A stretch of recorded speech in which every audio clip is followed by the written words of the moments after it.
What's going on, guys? I'm Relentless Coach Jake. Now, I'm going to show you exactly how I structure strength and conditioning programs for pro wrestlers. Because look, pro wrestling, we know it is physically demanding, it is tough.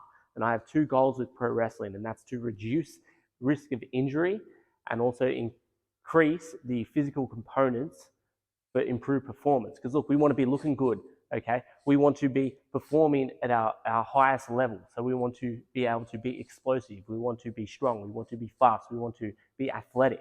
We want to be recovering right so we can reduce the risk of injury because we want to be in this game as long as we can. And I find with pro wrestlers, look, I'm going on my 12th coaching year now, and I've been spending a lot of time coaching pro wrestlers over the last few years with the Relentless School of Pro Wrestling. We've been running for a little over 3 years now. We have about 50 students here. Majority of them are doing strength and conditioning training. And I'm working online with a lot of wrestlers from around Australia, all completing strength and conditioning programs. Because it's very common. There's usually 3 issues that I come across. And that's either one, that no one's doing strength and conditioning, or 2, they might be doing some sort of bodybuilder type split program. So think like, oh, Monday's chest and tries, and then Tuesday's back and bis, and then legs. It's a standard sort of bodybuilder split.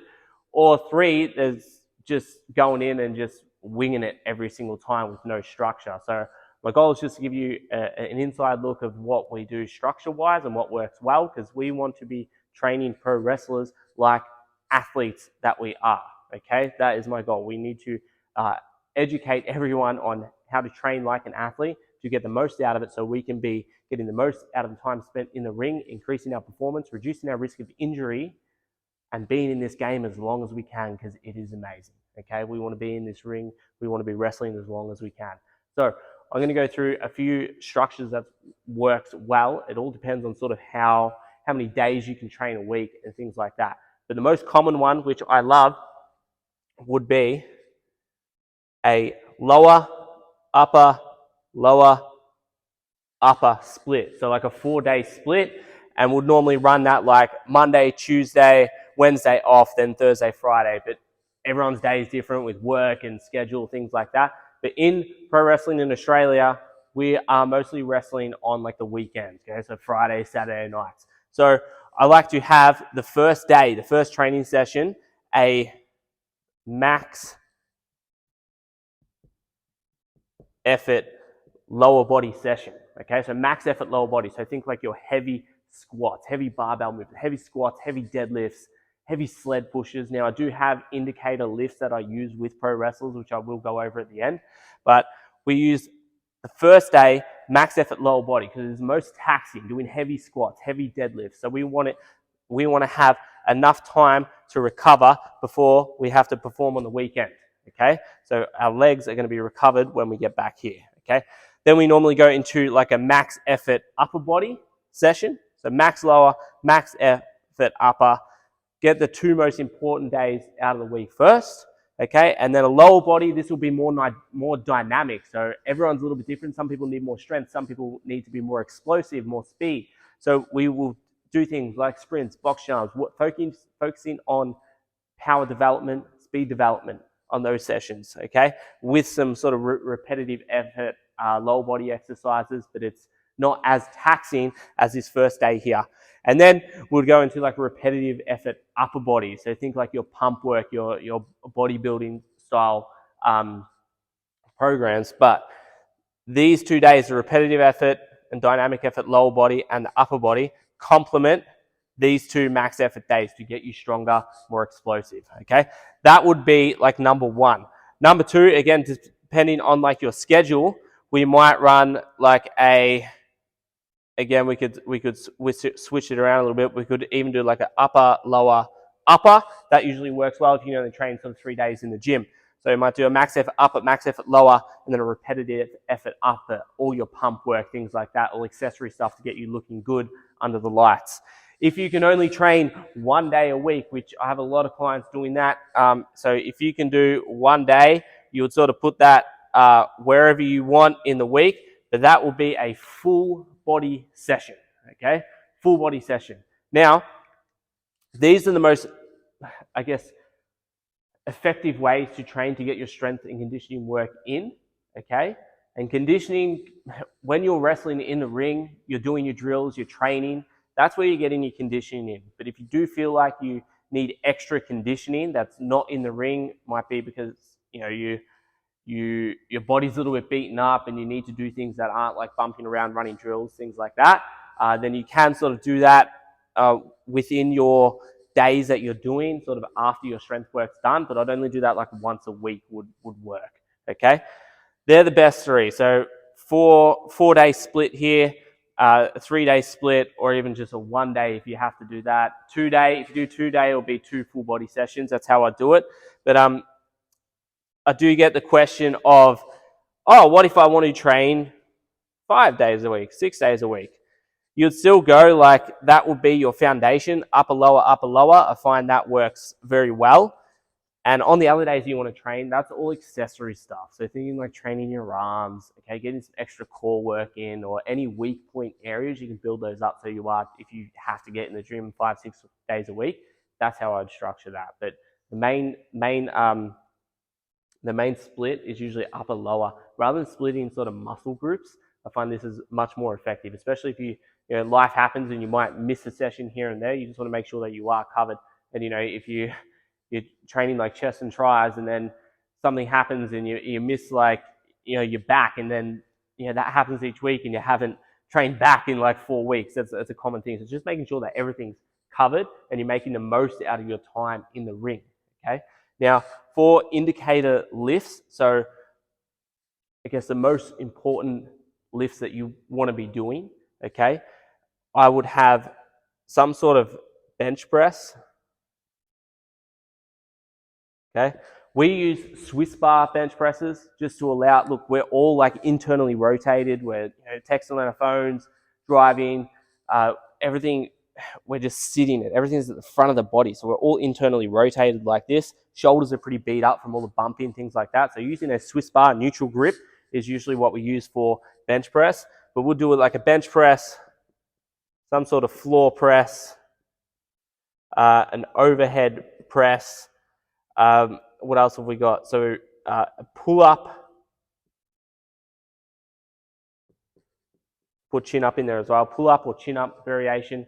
Then I like to throw in like a hand over hand sled pull. Now, not everyone has access to that, but you'd want to at least be hitting, like, if I was to pick 2 off there, it would definitely be like a bench press variation and like a pull up or chin up variation. For lower body, would normally hit some sort of like squat.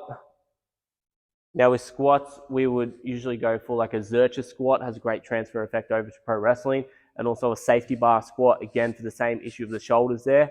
We want to get you feeling good. So sometimes just holding in that position with the bar on the back, a lot of wrestlers do struggle with that because their shoulders are so beat up. So usually using a safety bar is incredible. So it was squat. So there I'll put Zercher or safety bar squat. We'll do some sort of deadlift.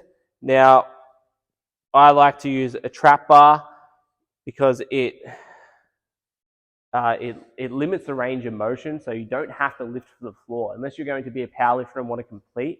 Like that little bit of difference can save a lot of pressure on your lower back and reduce the risk of injury. But if you're going to be a powerlifter, then okay, lift from the floor. But otherwise, you don't need it. I haven't seen any decreases in strength from this far from the freaking floor. So a trap bar deadlift or even a rack pull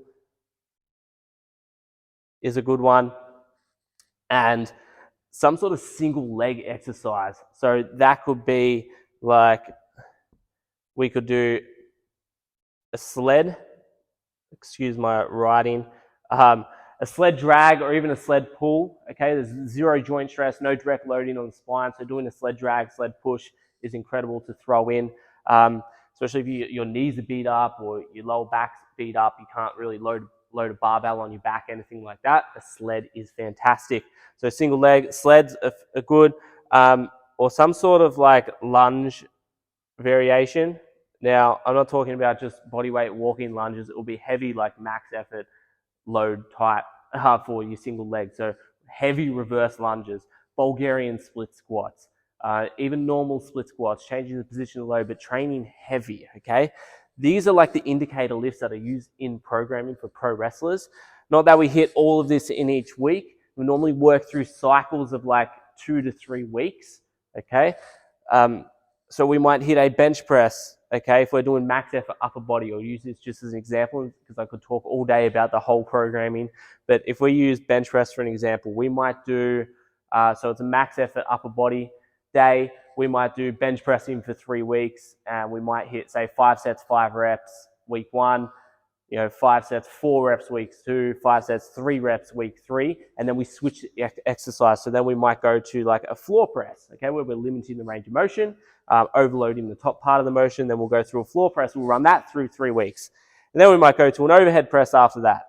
And then the pull up, and then hand overhead sled pull. So we have essentially a full like program right there. And then once you get through that, you're going back up to here. And this way, it just allows your body to, I guess, not go through so much stress. If you're just bench pressing every single week, week over week over week over week, okay, it can be a toll on your body. It can take a lot. But also the key here is variety, because we want to be looking good in the ring as well. So adding variety is going to help with that. That's typically how we do it. We'll do the same with lower body. Now, with all of my strength and conditioning programs, they are individualized. So everyone's got different injury history, different body types, different things they need to work on. So I structure each one according to the individual. But I hope this has given you, I guess, just an inside look into how you sort of should be training, okay? Going through a 4-day split, a 3-day, a 2-day, even a 1-day. Now, if you were doing a 1-day split, let's give you one little extra thing and then I'll let you go. But if you were doing a 1-day split, you would want to be doing full body, okay? But I don't want you to think in terms of muscle groups. I would want you to think in terms of movements. So if we were doing a full body session, we would normally hit some sort of hip dominant movement, some sort of single leg movement, and then some sort of pull movement. We would hit, say, a squat pattern, a push, and then some sort of core training. So hip, we might hit, like if we're doing a full body session, we might do some sort of deadlift, okay? So we're doing a hip dominant pattern, deadlift, okay? Single leg, we might hit like a heavy sled push, okay? Sleds are great in terms of like being an accessory exercise as well. So if you're doing a full body session, you could do like, we might have like max effort here for your deadlift, okay? So you might hit, say, 3 to 5 reps. Sled we can use as like an accessory. So you might, say, go for like, say, 20 meters.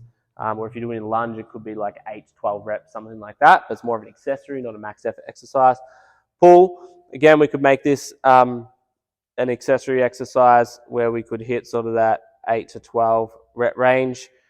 Squat, okay, we don't want to sort of do 2 max effort exercises in one session. So again, we can make that accessory, but we might hit, say, 8 reps, 3-second hold at the bottom, something like that. Push, we could make this our max effort for the upper body. So we might hit like 3 to 5 reps there, and then some sort of core exercise. Now, core exercises, I definitely prefer like loaded carries, so like farmer's walks, any anti-movement patterns like core rollouts, Pallof presses, different plank variations depending on like your level where you're at. That's normally what I do for core, opposed to sit-ups and flutter kicks and all that sort of stuff that doesn't really build core strength.